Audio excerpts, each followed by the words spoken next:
Welcome back.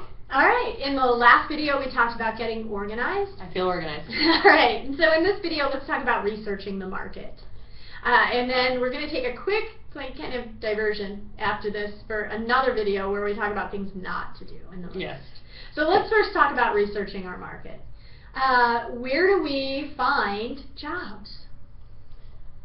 Oh, all the different places I can find jobs. Well, if I was looking for a job, the first place I think I would go to is Career Services, because they already connected with my industry. They place students all the time, so they're going to know who's hiring. Okay, that's a great place to start. All right, and besides, because you never want to just limit yourself to one, they may not have the position you want, the job you want, so some other places to look. Newspapers and journals, professional journals. Yeah.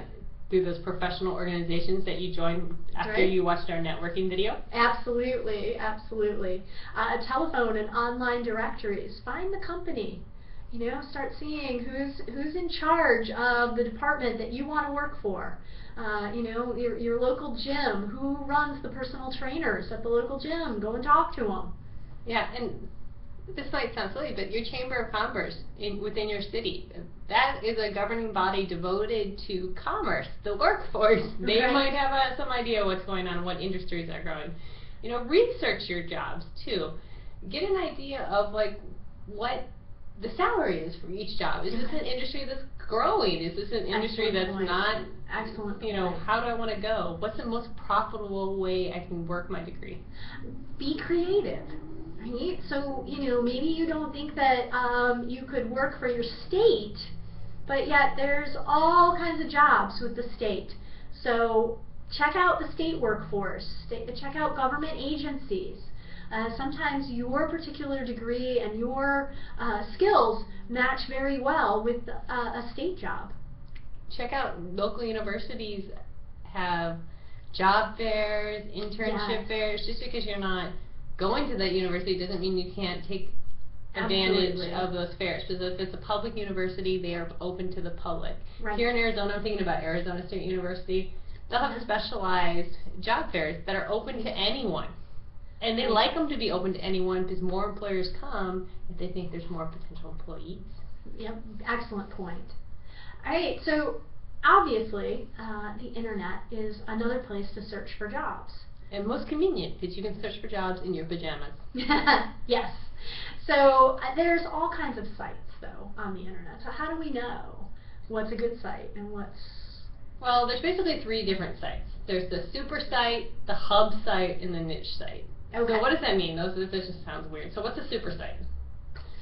Super site? I'm going to guess that there's things like Career Builder and Monster. Right, they're the big guys. Just huge listings of jobs. And employers like these sites because they know that a lot of people go to them. They have the highest amount of visibility. So they're a great place to start your job search. And to also research your companies because a lot of them have presence there. They have footprints, as they say. All right, so what about hub sites?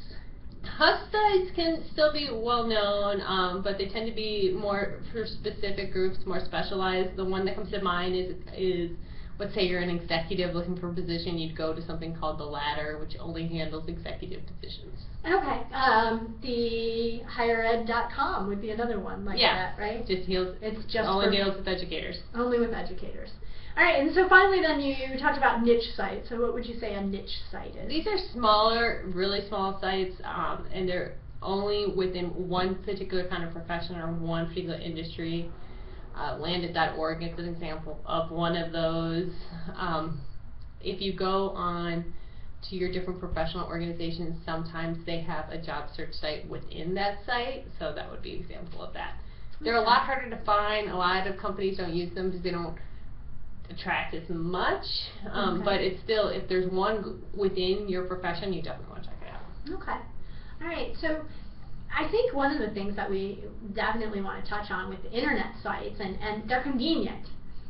So if we go to a super site, you have to realize that not only yourself, but thousands and thousands of other people have seen that job offering, and many of them are applying for it. But you also need to know the site. Yeah. Right? And the organization behind it. Sadly, internet sites are known for collecting your information. And so you don't want to give all your information, your resume, everything, to a site that sells it. Yeah. So be very careful about Yeah, know that. it. Know your site. Be familiar with it. Check its ranking number. You can go to www.alexa.com, and that will tell you where it's ranked in traffic. If more people are going to a site that has a higher traffic number, it's probably safer than one that's less visited. So that's a good thing to know. All right, so I think we kind of got an idea about this research thing, where to go, where to start. Right. But what kind of things should we avoid? Yeah, I think that's where we need to talk next.